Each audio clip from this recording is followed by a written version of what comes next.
Yes. Good morning, everyone. Good morning for all the audience in the Netherlands, and good afternoon for the audience in Indonesia. Welcome to this session. It's about an inclusive approach towards smart, resilient, and climate neutral cities.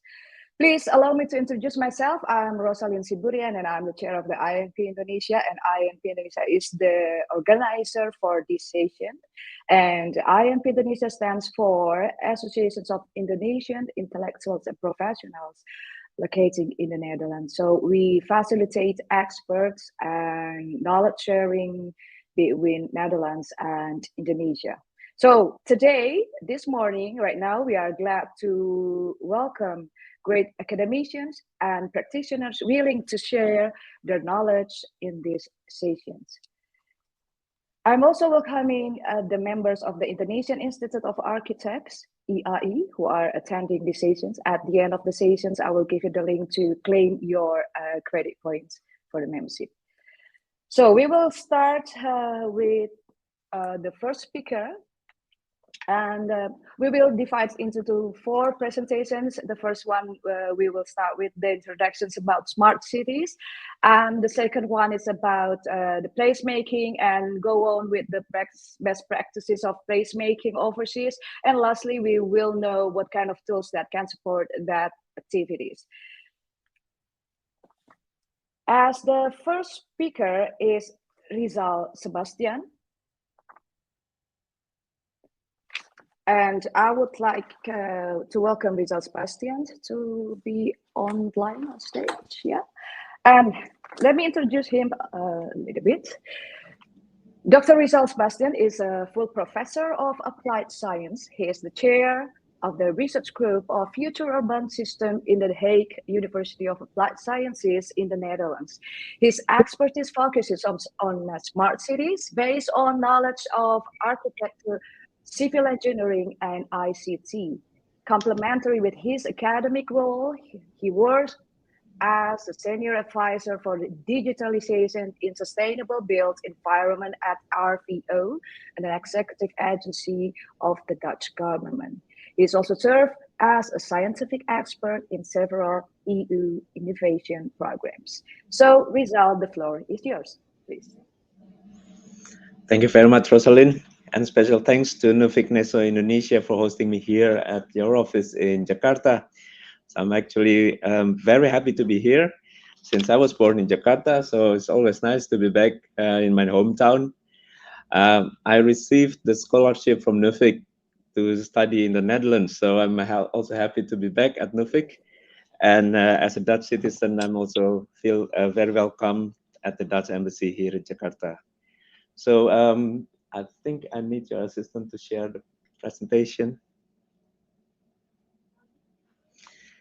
Thank you. So my talk for today, I'd like to discuss with you the topic about smart cities.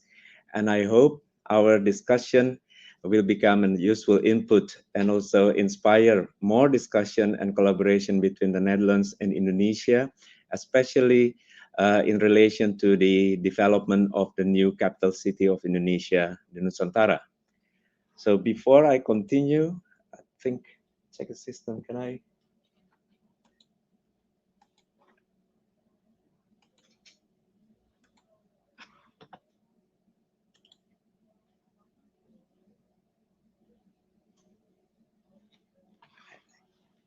Yes, Rosalind has introduced myself, so I will not repeat it. At the moment, I'm serving as professor at the Hague University of Applied Sciences. And I also have experience working at global engineering firm and also National Applied Research Institute in the Netherlands and a private software company for real estate. Next slide, please. Yes, in the coming 15 minutes or so, first I want to touch on the urgency and the policy context for smart cities, especially the sustainability in our built environment. Then I will discuss with you the aim and the challenges for the smart cities, and continuing with some examples and practical approach for applied research, which hopefully will lead to more collaboration between our two countries. Next slide, please. So the urgency and policy context.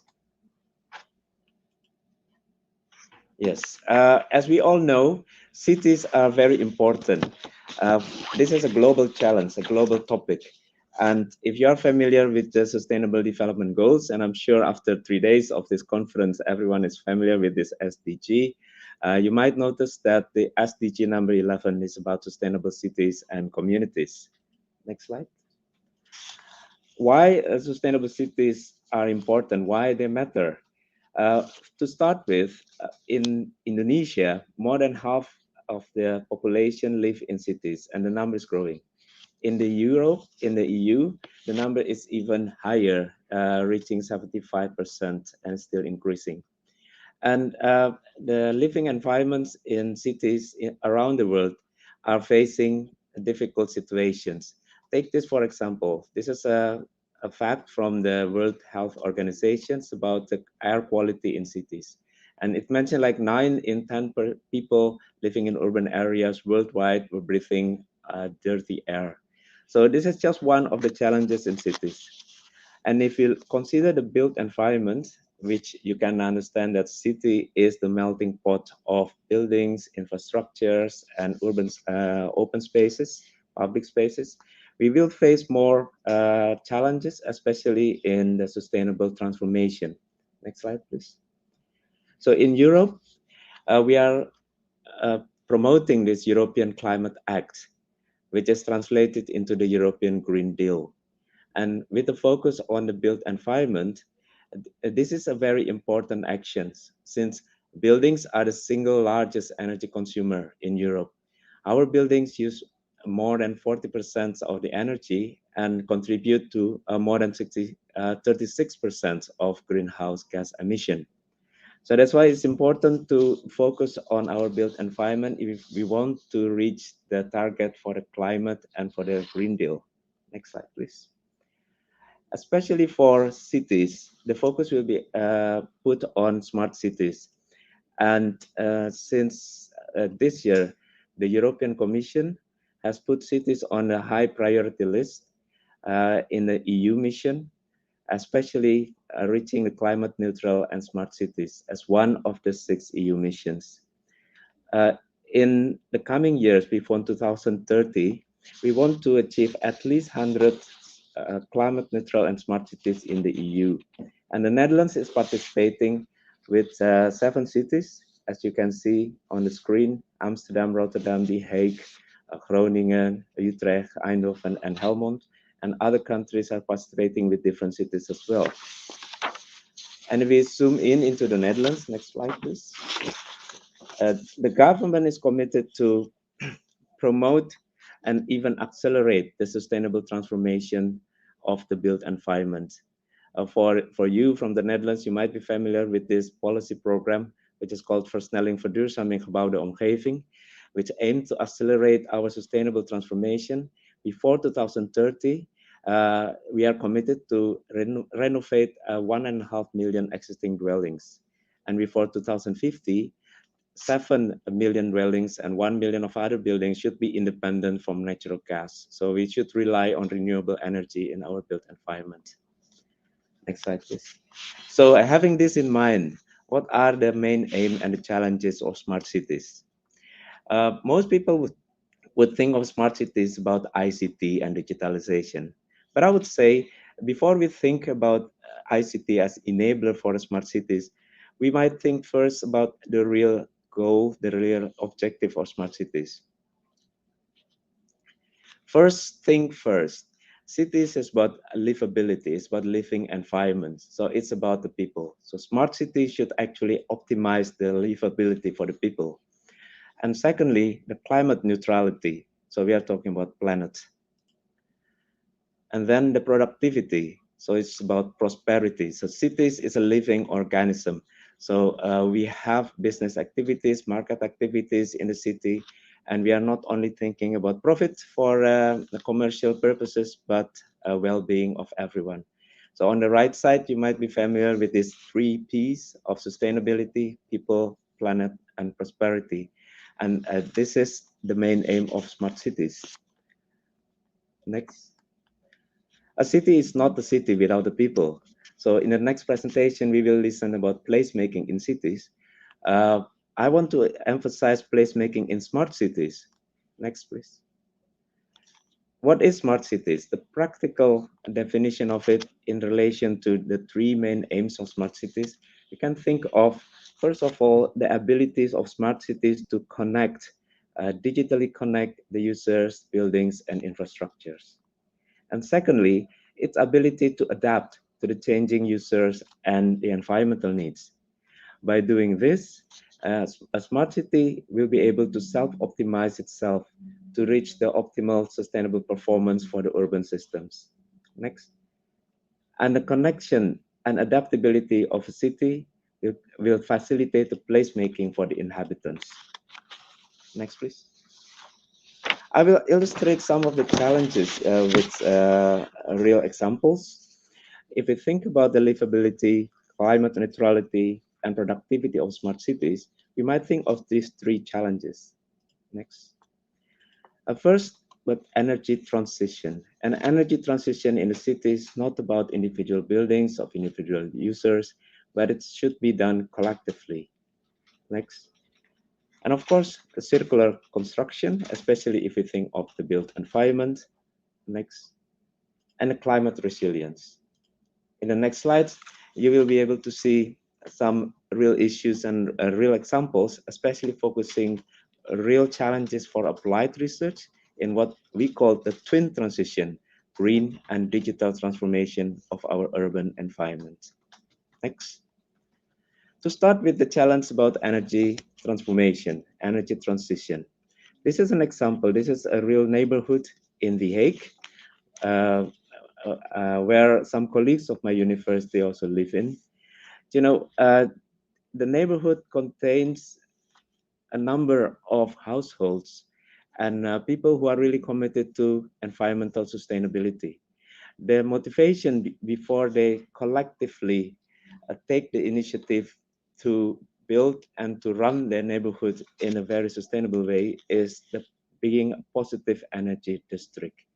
So actually, this sustainable motivation is behind their social bonding, and they're behind the way of creating placemaking in the neighborhoods. The inhabitants took the initiative to establish an energy cooperative, which allows them to manage the way they generate energy and also share energy with each other in their neighborhood. And this is one of the important factors, not only the built environment, but this shared understanding and shared motivation help them to create social cohesion. And social activities take place in their common open space, which contribute to the placemaking. So I think that's a nice example to be followed in other locations and other cities as well. And if we talk about the climate change and climate change adaptations, we will be thinking about resilience for cities. You might be familiar with the IPCC, the United Nations Expert Panel for Climate Change, the Intergovernmental Panel for Climate Change. The Dutch Meteorological Institute made analysis of the IPCC report and highlighted the challenges for climate resilience in cities. Next. And you know, in Europe this year we experienced the longest heat wave and drought of probably the last 100 years. Uh, Probably is even worse than in tropical countries like in Indonesia. So when we think about resilience, we should think about the readiness, the responsiveness, and recovery ability of smart cities against heat stress, and also against flash floods and local storms. These are the three climate change phenomena which are highlighted for cities, especially in the midst of the IPCC report. And last but not least, I mentioned about circular construction. The Hague is part of the EU project, what we call resourceful cities. You might imagine that Our cities have already a lot of valuable materials, construction materials, but also other types of materials. Have you ever heard this term called urban mining? So when we do renovation, demolition projects, and new construction at the same time, instead of bringing in yet other and new materials to the cities, probably we can make use of the existing materials, reuse, recycle, probably upcycle, and then we will be able to minimize our carbon and nitrogen footprint. Next, please. So in summary, it's about circular resource flows within the cities. It's about encouraging bio-based construction materials, and altogether, we will reduce the carbon and nitrogen footprints. Next. And then digitalization, right? So smart cities are about this higher goal, and digitalization is the key enabler. When we think about digitalization, we should think about applied digitalization in smart cities, which I think it knows three dimensions. The first dimension is about digital data. A lot of data is being collected, it's being processed. And nowadays, it's quite cheap to collect big data.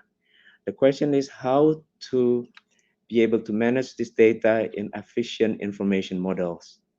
You from the construction industry might be familiar with BIM, Building Information Modeling, and GIS, Geographic Information Systems, and the next step of BIM and GIS towards digital twins. And of course, using the power of data, the artificial intelligence algorithms will help us to screen data, to validate that data, but also to use data for different computation and calculations. The second dimension of applied digitalization for smart cities is about the digital tools. Think about immersive technologies, which is the next step after virtual reality, augmented reality, extended reality, and collaborative robotics, which we call the cobotics, both hardware and software wise. And last but not least, is about transformation of digital processes. Don't forget that we need to standardize. Standardization about data, standardization about our applications, but also standardizations about the organizational processes at the government level, as well as with the citizens. We can be successful in digital transformation if the populations and the government are on the same level of digital maturity. So that's why organizations are also encouraged when they are taking part of smart cities to optimize their digital maturity growth. Right. So I'll come to the last part of my presentation. Having seen the challenges, having discussed the possible areas for research, how can we strengthen the collaboration between the Netherlands and Indonesia? Next slide. Probably to start with education and research from my university. I represent the Hague University of Applied Sciences. We have 4 campuses, 2 in The Hague, 1 in Delft, and 1 in Zoetermeer, so all in the area of South Holland. Next. And our university is a part of the UNESCO Associated School. So we follow and we are fully committed to the UNESCO values of diversity, of transparency, and internationalization, of course. Next. At the moment, we are a public university. We have 27,000 students, more than 2,000 lecturers and researchers distributed into 7 faculties and 7 research centers. I'm the chair of the research group Future Urban Systems, which is connected to the Faculty of Technology and also the Center of Expertise, what we call Mission Zero. I will come back to that later on. We are supporting the education, especially in the curriculum for built environment. Next. We have bachelor and postgraduate program in the built environment. The bachelor degrees are given for spatial planning, climate management, very important for smart cities, of course. The building technology and civil engineering, which is more the technical brains of the built environment. And we have graduate education, the graduate course on BIM. for professionals.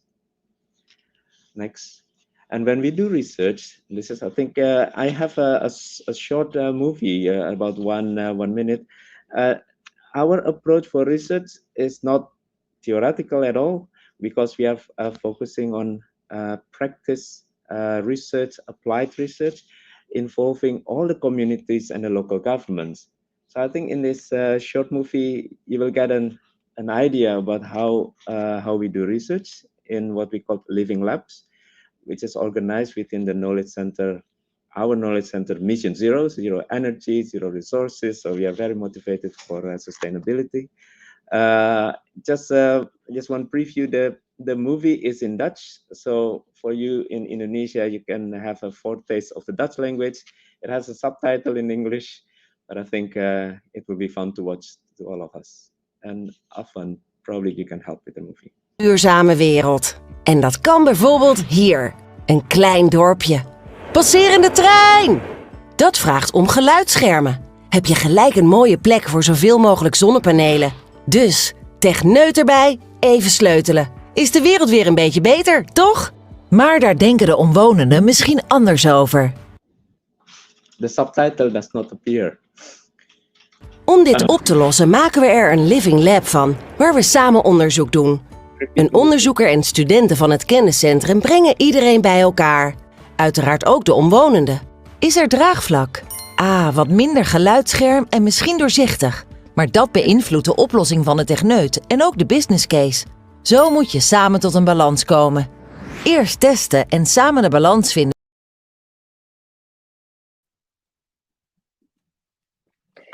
Yes. So, yes, I'll skip that movie. I'll send you the link so you can watch it later on.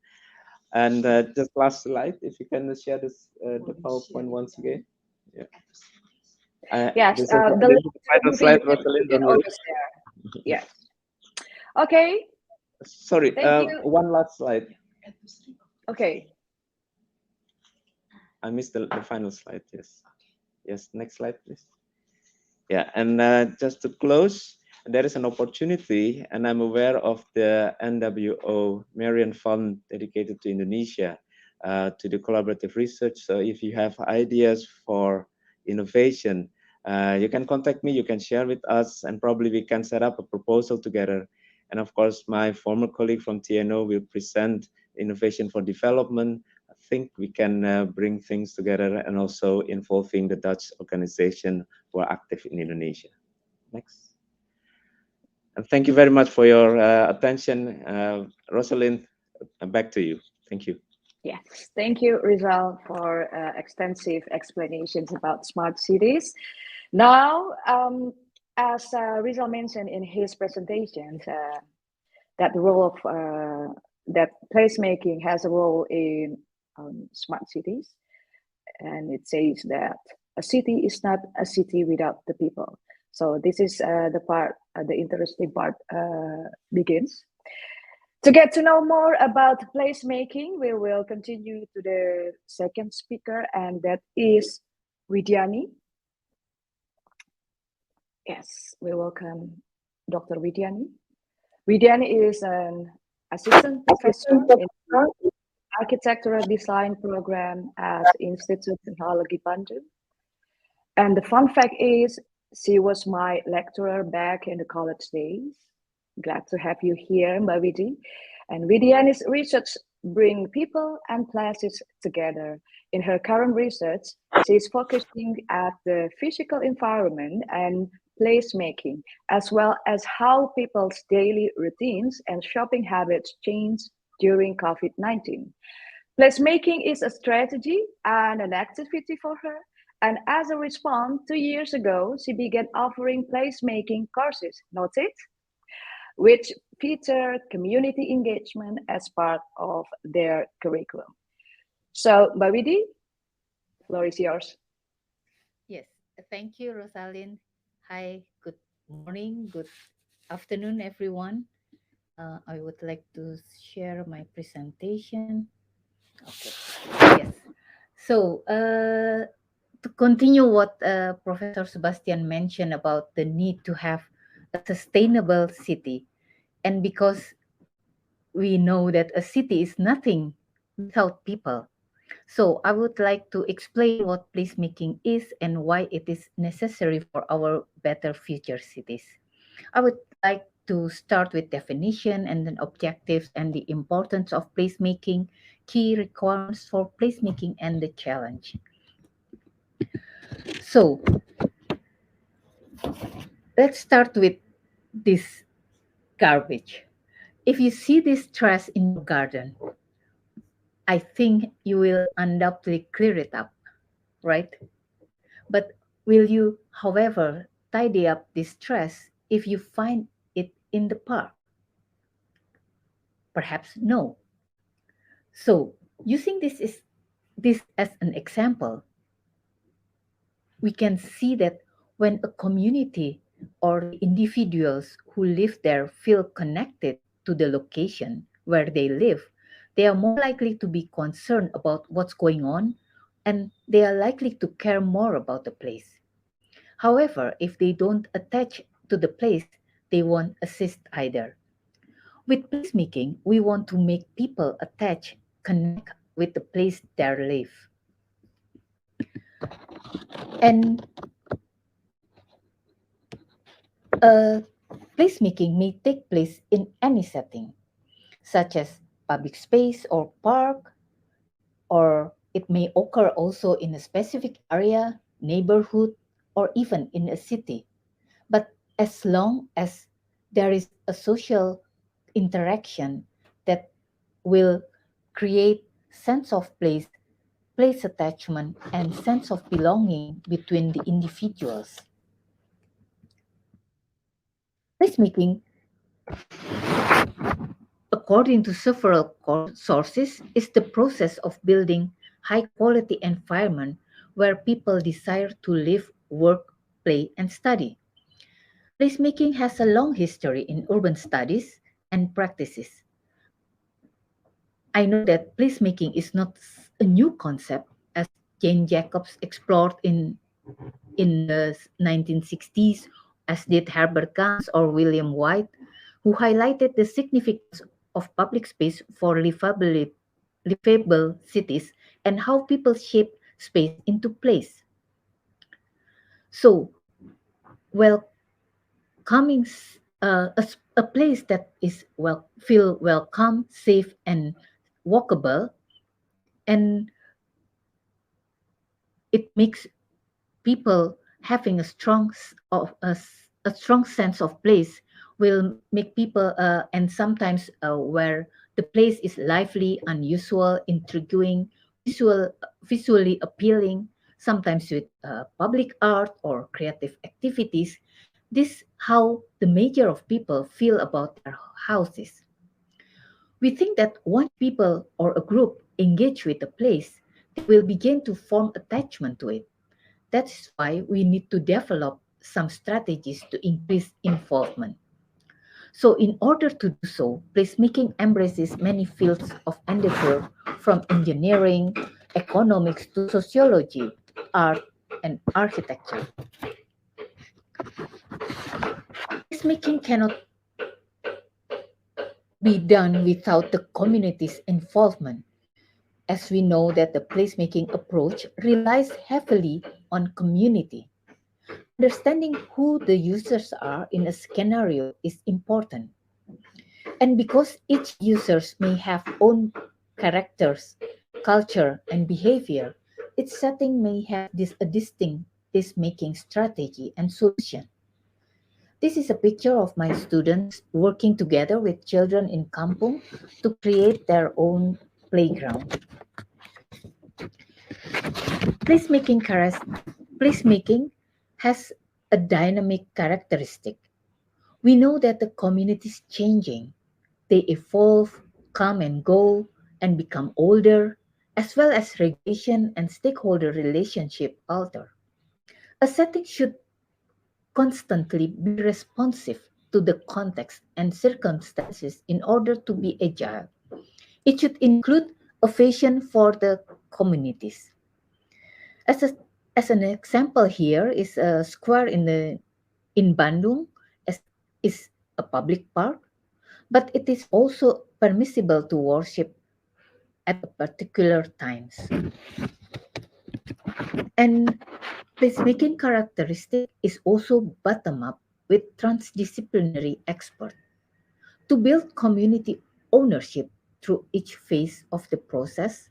It's not only it's not only architects who do it alone or to arrange alone, but also require community that will utilize the facility to collaborate. And why placemaking? Because we know that without human as their inhabitants, cities are empty physical spaces. Human experiences is the essence of cities everywhere. Improving city is making the human experience better, and future cities should be better and more livable places for the human experience. So to connect people, to establish a sense of place through shared meaning and a sense of purpose is the aim of the placemaking. To do a placemaking approach, we can develop from a sense of place model, which has a form as a physic, activity, and meaning. A sense of place needs social interaction to create sense of belonging and uh, develop place attachment. To do so, we need to have participatory design, action research, transdisciplinary approaches, and sustainable.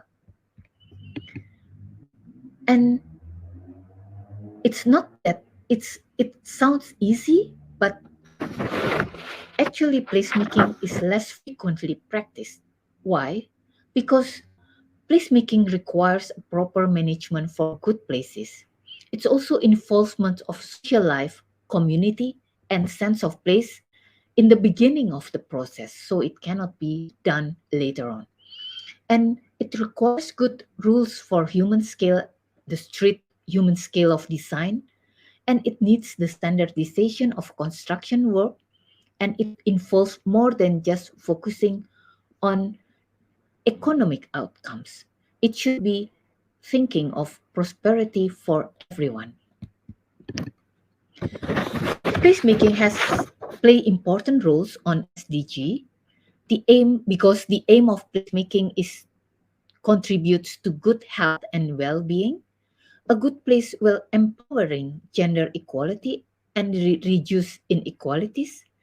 And with the vision to be sustainable, placemaking play a role on sustainable cities and communities, and the idea and visions of community can help industry, innovation, and infrastructure to develop.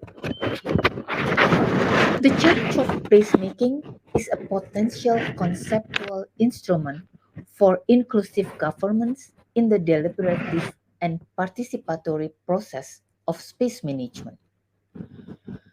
Interestingly, placemaking most common arranged at the strategic phase of the planning process.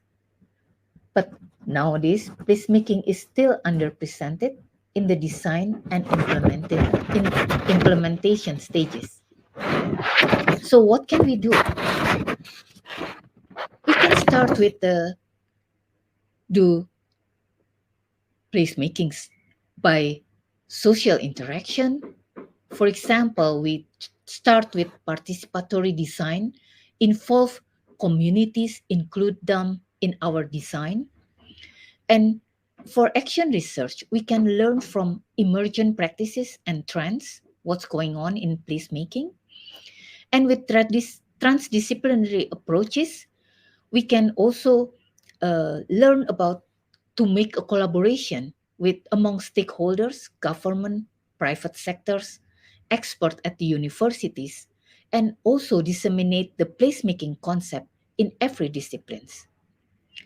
Therefore, understanding better the place, since every place has a unique characteristic, and to make the place sustain in the future. So, this is my last presentation, and I would like to ask you to be one of the placemakers just by follow us at placemaking.id at Instagram. This is where our placemaking activity at the university are placed and informed, and you perhaps you can also follow and join our activities. Thank you.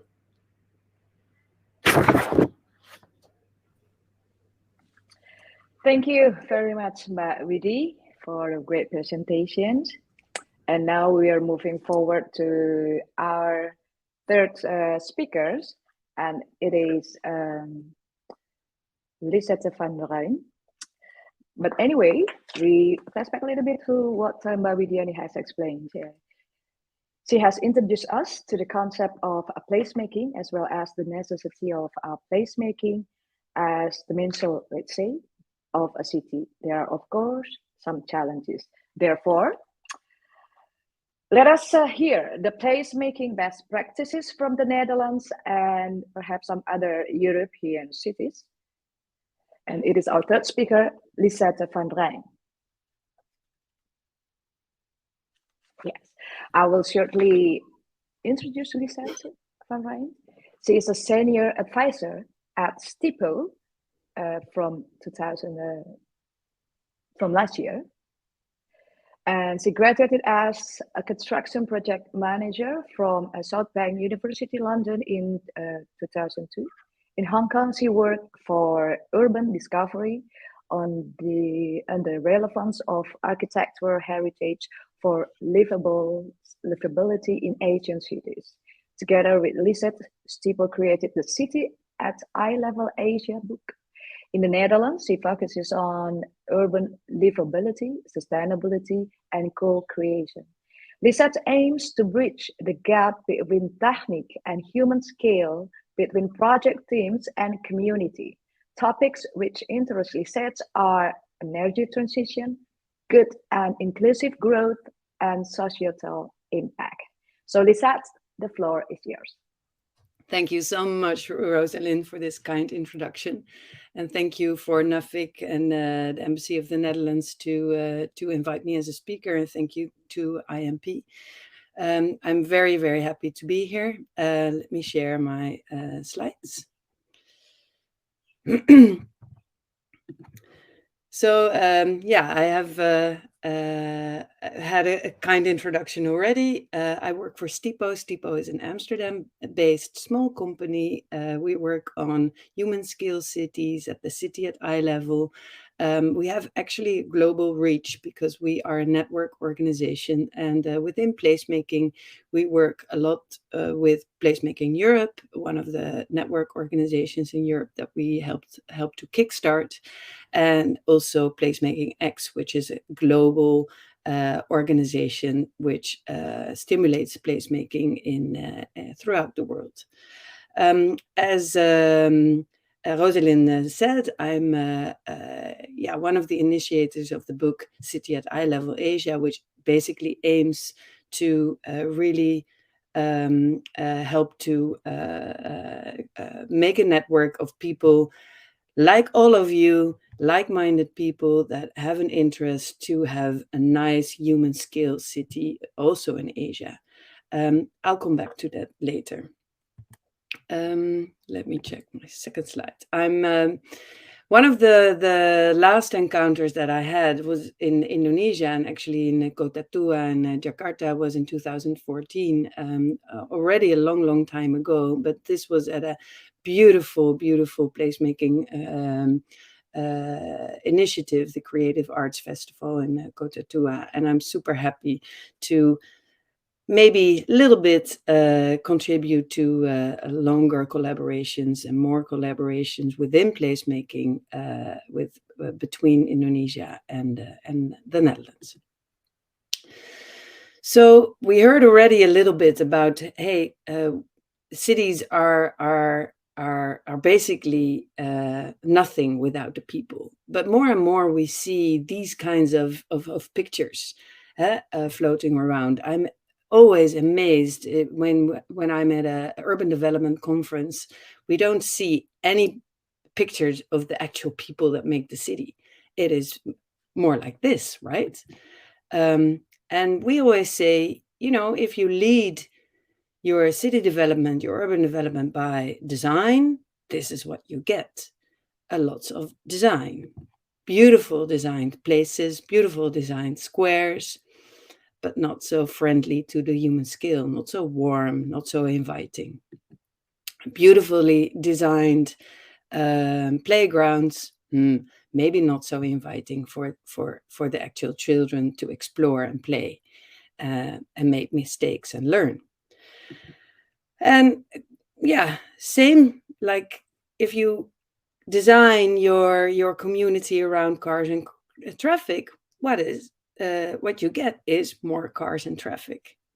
So basically we say, if you have human scale at heart, if they have the people of the city at heart, during your community and design process, this is what you get: more people, more interaction, and more people feeling happy. And this is what we need in our cities. More interaction, inclusive, and people feeling free to sit around and chat. So this is what we aim for at Stipo, but also with our work in placemaking. We aim for social quality, we aim for community, and we aim for inclusion. And of course, this is a very typical Dutch example of a stoep, a sidewalk, which is actually a little bit reclaimed by the people that live there.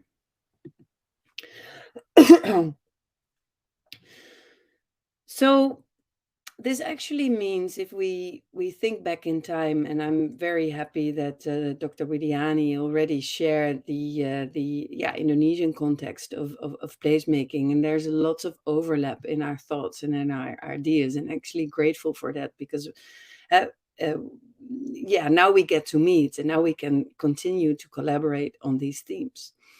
But as she mentioned, it's already a long ideas. Placemaking is not new.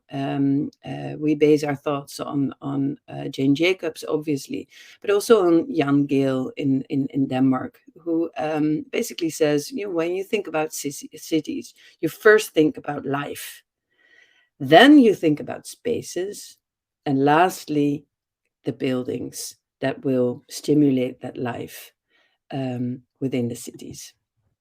So what does that mean in our context? I already mentioned quickly the city at eye level. So when we talk about space and life, it's not only the public space that we talk about, but it actually also includes the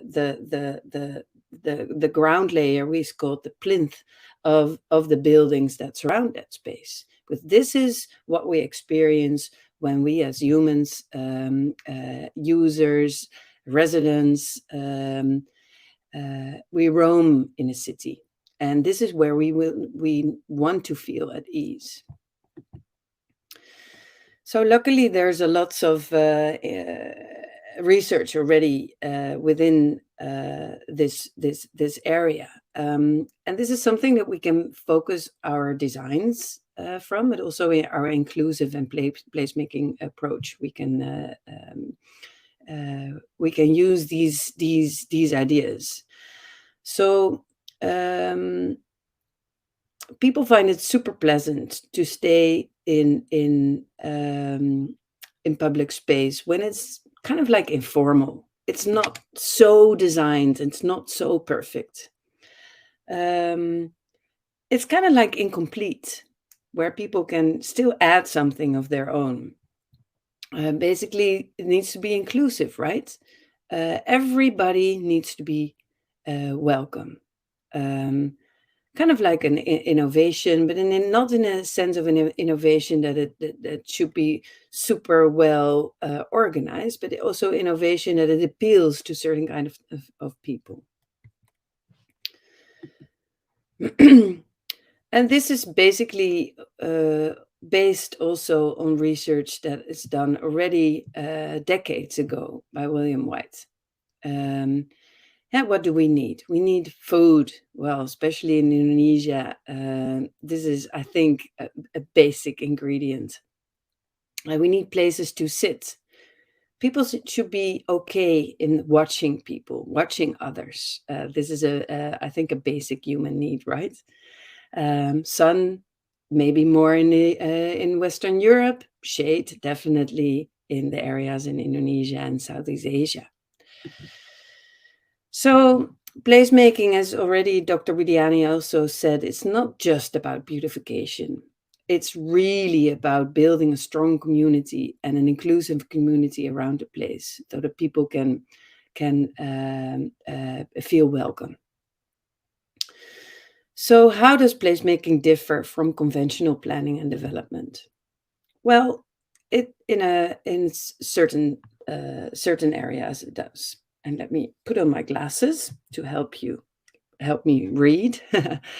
Basically, the planning authorities and the real estate developers generally only cater for the basic human needs at the bottom of the Maslow pyramid. This is what you basically need to have in a proper public space: safety needs, psychological needs. But then again, to make something a place, people need to feel kind of like a self-fulfillment. It needs to cater for social interaction, as I said, creativity and meaning. And this is something that can be added by placemaking.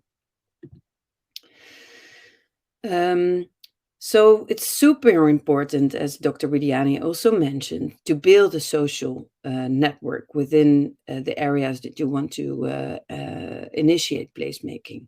So you include the local community, and not always the local community is willing to participate. So that this is where you find your local heroes, the local people with energy, and they can then start to invite the rest of the community that you aim for, and that will help to the community to help co-create. And this is a long process, but it's a very important and a very fulfilling process. Then, as I mentioned, not only think of the public space, but think of the whole area, and also the ground floor of the buildings. Incorporate that to make sure it's not only the buildings or not only the public space, but the whole area. Because this is what we often see, right? Empty, cold areas where we quickly want to run. And I think even in the bigger cities, the new developed cities in Asia, this is something that we see very often. This is what we need: places where we can sit, where there's attraction to the eye, where we can linger, where we can feel at ease, where it's not so cold, where it's where we can feel comfortable.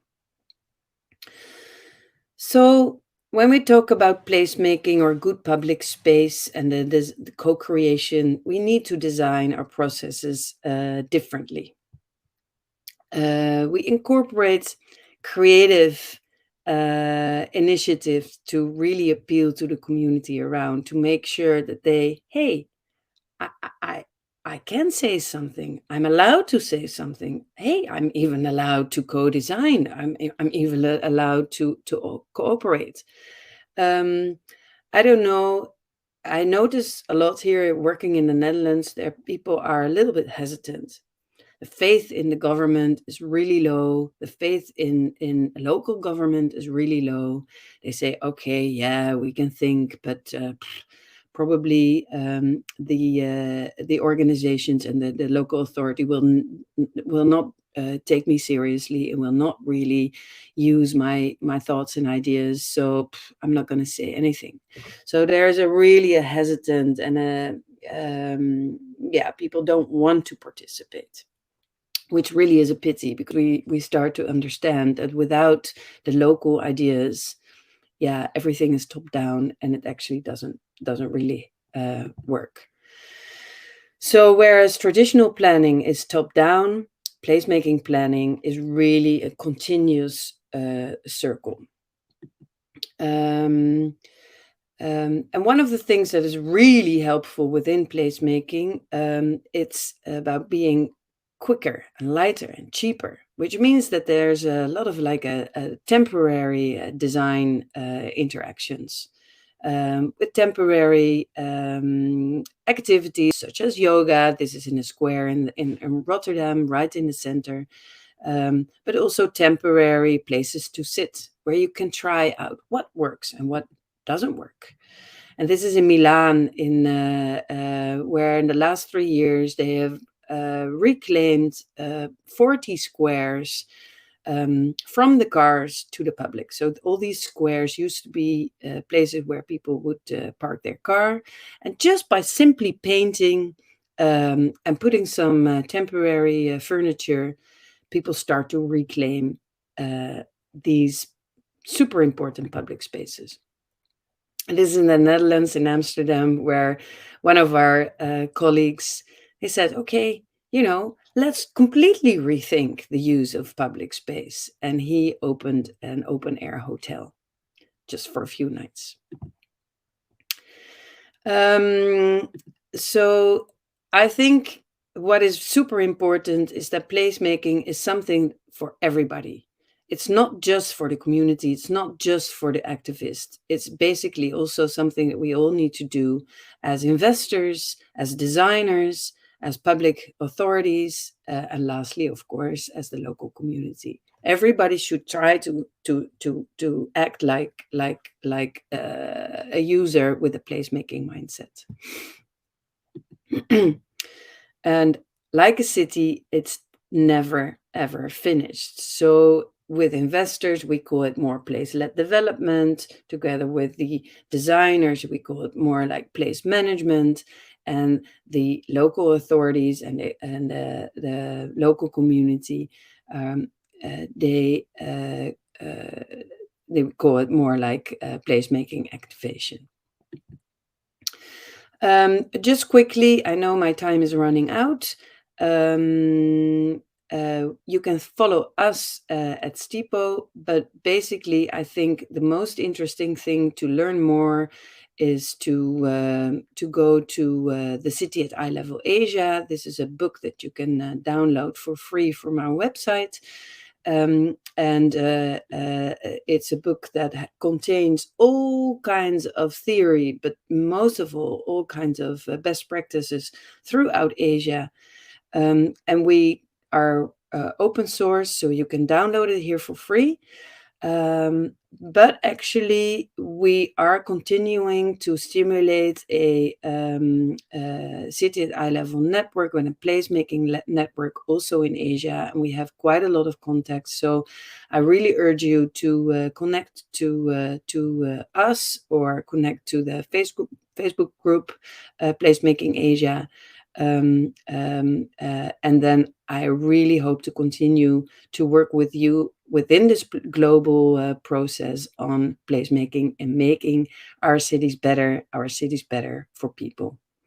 And I would like to conclude with a question to all of you, thinking about the new capital. Hey, this is a city that is yet to be developed, but how would you capture the spirit of that place? Thank you very much, Rosalind, and I'm looking forward to your questions, people in the audience. Thank you so much. Thank you very much, Lisette, for your really eye-opening presentations about the placemaking best practices, especially from the Netherlands. Okay, and yeah, in her presentation, Lisette reminds us that placemaking is an ongoing and circular process involving many stakeholders, from authorities, investors, designers, planners, activists, and of course, local community. It is a comprehensive collaboration. Therefore, we have these sessions and we invite a lot of stakeholders to listen to these sessions. Okay, and then the last presenter will be about digitalization. And I would like to invite Peter Paul van het Veen. Yeah, Okay, so we are now living in the digital era, let's say, and applied digitalizations would greatly contribute in enabling smart cities and in particular the placemaking process. As Rizal mentioned previously in his presentation, it is digitalization, it is the key enabler. Therefore, now we will get to know the tools that TNO has developed to support these processes. And Peter Paul van het Veen will present that, and shortly I will introduce him. So Peter Paul van het Veen is a business developer at TNO for the Innovation for Development, I4D program. He has more than 30 years of experience in applied research and innovations, among others in high-tech, construction, process, and maritime industry. He presently is working on different solutions aimed at circular economy, energy transition, and affordable housing in lower and middle income countries. So Peter Paul, the floor is yours. Thank you, Rosalie. Can I have my presentation? Yeah, okay. So first of all, I would like to thank the organization of Winner for the opportunity to present TNO's urban strategy tooling. And after two excellent presentations on placemaking, I think we're now going to see some work that is more, of course, related to urban design and more top down. But I feel there can be made a connection clearly. So, as we know, the pressure on the mobility system in cities is very high. So current trends as growing and aging population, lack of sufficient space, and pressure on the urban environment lead to cities that struggle to stay accessible, become sustainable, and remain livable. At the same time, several transitions in mobility are underway, so we call it new mobility. As further digitalization and use of data is foreseen, and introduction of mobility as a service. Further automation will be introduced and lead to more connected and automated driving in the future. So presently in more and more cities, electrification rates are growing rapidly already. These trends and transitions have a profound effect on the city and create both opportunities and challenges. So new mobility has an enormous potential to create much better conditions for livable, accessible and sustainable cities. However, poorly managed and introduced, new mobility may well lead to the opposite. So a shift from public to private transport and rapid development of winner-takes-all scenarios. Even an exponential increase of traffic volume could be the case.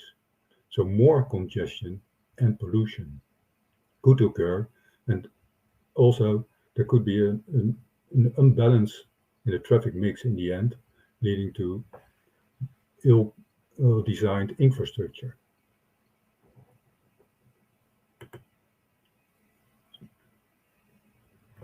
With the introduction of new mobility, there comes a high risk of prioritizing individual and commercial interests over public interest, so both financially, environmentally, and spatially. So at TNO, we have developed over the years the urban strategy tool, and I want to shortly introduce this tool to you. It is used in different cities worldwide to investigate and solve mobility and urban design issues. Urban strategy is a data-driven platform for urban planning and design. Focus is on urban mobility in relation to its environmental and spatial impact. Urban strategy makes use of cost-effective but high-performance hardware, which makes it possible to compute scenarios in nearly real time. The urban strategy tool has a modular architecture. A central database with static data and one with dynamic real-time data are connected to a databus for communication. Connection can be made to real-time data from traffic management systems or other sources. Different simulation models are available, and for specific analysis, modules can be added too. So the simulations that are performed are multi-domain. A large number of modules for different parameters are already available. Simultaneous and combined analysis of mobility, environmental parameters, energy system, and safety is possible. And as said, even more parameters can be added depending on the question at hand. So the system, due to the high computational performance, can be used in real time and in an interactive way, so making it ideal for use in workshops and design sessions. The system can, however, also be used in real-time applications to guide decision making. I want to show you some examples of applications of the Urban Strategy tool. So this is an example of the application in Amsterdam. The tool is used by the municipality of Amsterdam to identify and design solutions for complex challenges, such as redevelopment of existing districts and maintenance and renovation of road infrastructure. The Urban Strategy tool closes here the learning cycle and is used to validate assumptions using real-time data, which enhances the quality of decision-making in the city of Amsterdam. The second example is from the city of Singapore. This is really quite forward-looking. So we're talking about the deployment of a fleet of 6,000 electric buses in the year 2040. So here there's no data available. You have to develop the case and generate data based on assumptions and models. A specific model for electrification of public transport was developed and added.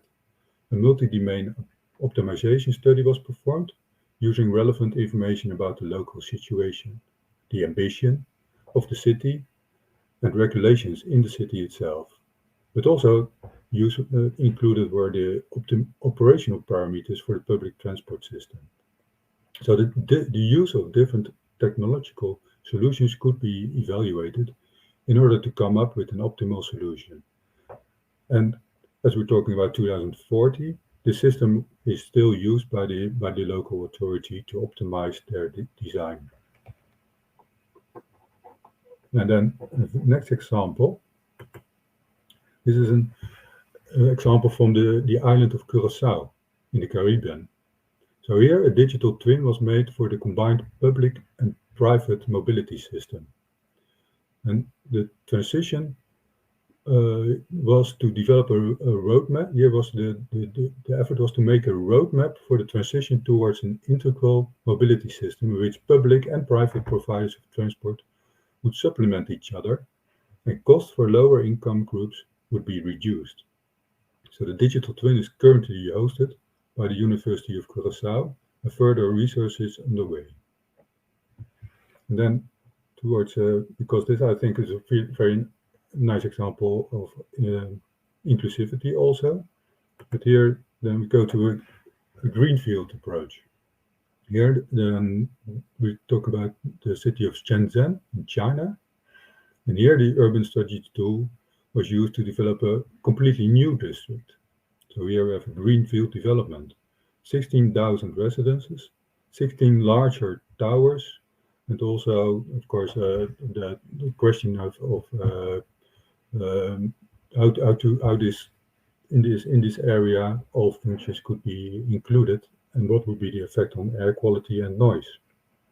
So, design question here was how to keep this area accessible and livable with regards to air quality and noise.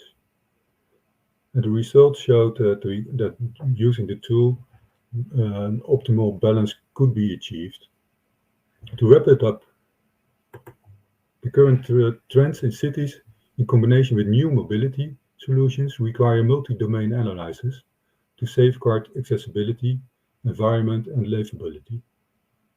Dino developed the Urban Strategy tool to assess, monitor, and evaluate system interventions with multiple stakeholders in an interactive way. The tool is used both for renovation as well as greenfield development, is flexible and it can be extended. And as Dino, as Arisa already pointed out, we're looking for partners, academic or engineering companies, to develop in cooperation local applications. I want to thank you for your attention. Look forward to the questions. Back to you, Rosalind. Yes, thank you very much, Peter Paul. So Peter Paul will be the last presenter, and we will continue now to the question and answer sessions. So I've received some questions and I will address, and because of the limited time we have right now, and we will be exceeding the allowed time, but okay, hopefully we still have time to answer one question for each speakers. So I have a question first to Rizal. So Rizal, maybe we can just put everyone, all the speakers on stage. Okay.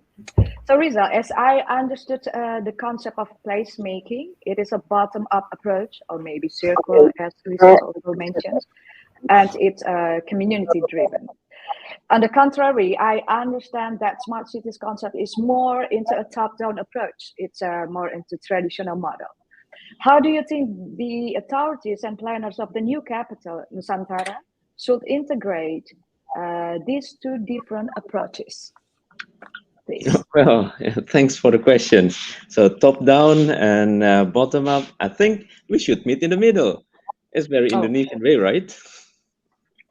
Well, seriously, I think the approach can only be successful if we work in quadruple helix.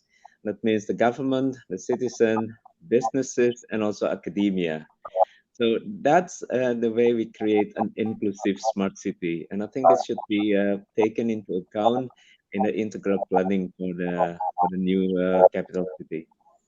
And I tried actually to show how this works in practice through this approach of living labs, but the movie didn't work out just now. So probably if we still have 1 minute in the end, I can try again to show you the movie. I can share it with you. If you like, I can show it now. What do you think, Rosalind? Is it fine? Yes, if it's shortly, like half a minute, it's okay then. Yeah, feel free. We'll try. Okay, hang on there. Hang on. And now switch on. Yes. I just share my screen and hopefully it works. Give me a sign. What do you think?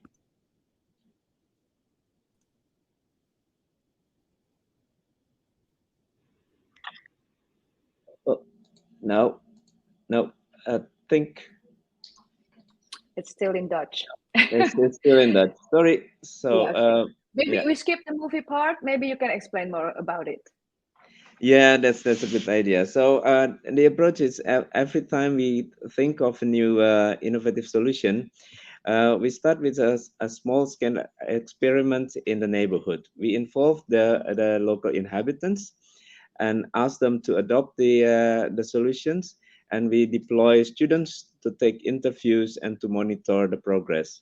And these inhabitants will then communicate to their neighbors. And we also involve the local municipality, staff from the local municipality to see if this fulfills the requirements from a regulatory framework. And then after 2 or 3 rounds of feedback, it's kind of iterative approach. Together, we shape up the solutions even better. The example that I wish to show you was about a noise barrier along a train, along a railway, passing through a quiet village. So of course, we have some ideas that the noise barrier can also be equipped by solar panels. So it creates sustainable energy at the same time. But the response from the inhabitants was the first time was a bit unexpected because they thought, well, we don't like something that separates us.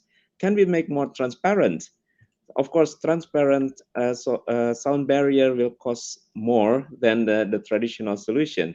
So then it pushed the universities, students and professors alike to think of new type of solar panels, which we developed together with some companies. And then we apply this and we fit it into this local planning framework, which finally worked. So, and then we scaled up the approach to the other locations. Probably this is a very practical way to show how the quadruple helix can work. Thank you. Okay, thank you, Rizal, for the very insightful answer. Okay, we move forward very quickly now to Vidyani. I will ask about, well, previously Seth mentioned about inclusivity in the process of placemaking, and how do you think this inclusivity variable will be implemented in the planning of the new capital city, IKN, Nusantara? Thank you, Rosalind. It's an interesting question. Yeah, it's quite complicated because I think the methods of placemaking normally are applied after there are already residents who utilize the space exist. And now for IKN, there will for a new capital there are no one stay there because we move people from Jakarta to the new capital. So perhaps I think we can have at least two tactics.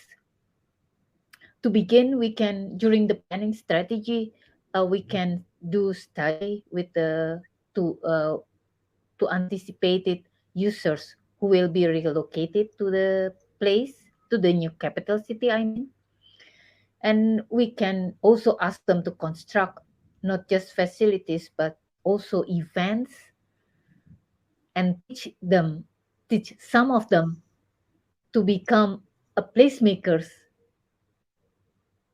to do the placemaking after they move. This is the preparation. And then I think second, we can also have, if there are already some residents in the new capital city, we can begin to implement the placemaking strategy as a participatory design, as Lisette already mentioned. I think that's my answers. Thank you. Thank you, Mawidiani. Okay, we're moving forward quite quickly to Lisette. And yeah, this is maybe quite interesting for the audience because this is a best practice from the Netherlands.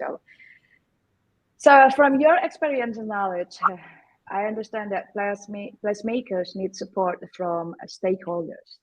Could you please tell us more how it was with the creations of Almere City? As an example of newly, of course, it's not completely new, but compared to other cities in the Netherlands, it's quite new. Yeah, example of from Almere City and how it is compared with the other city in the Netherlands. Thank you, Rosalind. It's a difficult question. Okay. Almere, I wouldn't say it's a best practice, but in a sense, it will help me to build on Widiani's answer, actually. So Almere is one of the new towns, right, in the Netherlands. It was really top-down planned about 60, 70 years ago, really out of a necessity, which of course is now also happening in Indonesia. Very small scale though, but on a completely bare ground. So reclaimed from the sea, a polder as we call it. And yeah, very top-down planning. So I remember when I was in college, I was seeing these pictures of housewives moving with their suitcases to this completely new build city. There was nothing there. There's sand and some beautiful houses, and that's it. So there was no idea of building community around that place. No idea. I was a baby then, so I was not even born, I guess. But seeing these pictures is quite alien, right? So this is something that you you don't want, basically. And although there's going to be a new capital, there is something there already. Right? It's not bare ground. It's not the moon. It's not Mars. There's something there already. There are people there already. So I think, as Dr. Widiani also mentioned, use what is there already to understand the sense of place that is there. And try, we call it, make a soft map. And of course, it's going to be a huge area, but try to see which of these places are very important to be kept, to be able to build a sense of place around it. As I mentioned, right, we need to start with life, then with place, and then the buildings around it. So even in a new to be developed area, there is a uniqueness about that place that you can try to capture.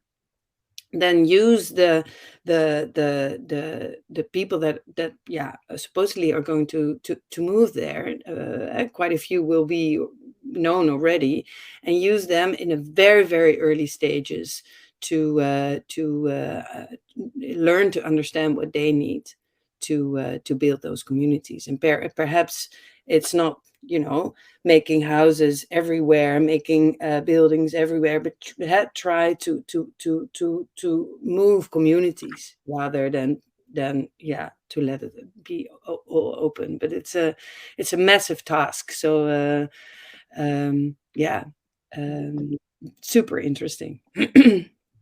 Indeed, we are also looking forward for the designs of the new capital. Thank you, Lisette, for your answer. And the question to Peter Paul. Okay, the goal of creating smart city is to benefit the people who reside there. On the contrary, don't you believe that smart city create discriminatory concern for individuals who cannot follow the advanced technology? Because you're talking about the tools and you're collecting data from people. Means that people needs to be literate. In the case of Indonesia, many has access to internet, but perhaps quite illiterate in supplying good quality of data to the platform that the tools that you and the organizations has developed. So how do you see this? Well, this is a very good point, I think, and also in my presentation, I also pointed out already that new technology has clearly also the potential to exclude groups, and I certainly think there's a big concern about the new technologies that are based on smart city oriented, using internet as an access portal. That that certain groups will be excluded. I think that's certainly a point of concern. Looking at the new mobility solutions that we have seen in cities, we've clearly seen that there is the risk that public values will be exploited by private companies, and I think there also municipalities play an important role. I think there's a need for them to learn, maybe to experiment, but in the end also to regulate. And that also, coming back to your question about the access to data, that also should be part of this discussion. Okay, so thank you, Peter Paul. So we are really approaching to the end of these sessions, and I will conclude.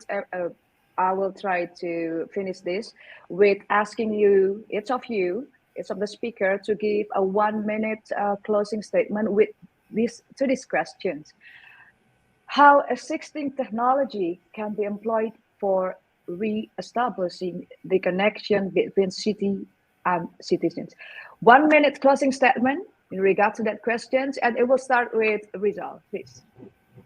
Well, I think I mentioned a few times during my presentation that digitalization is an enabler, and Peter Paul mentioned just now about data collection. I think it's not only from the citizens, but the municipalities, the local governments can contribute and should contribute in reliable data. So I think that's the way how digitalization will assist our goal. Thank you. Thank you, Rizal. And go on to Widiani, please. Yes, thank you. In my case,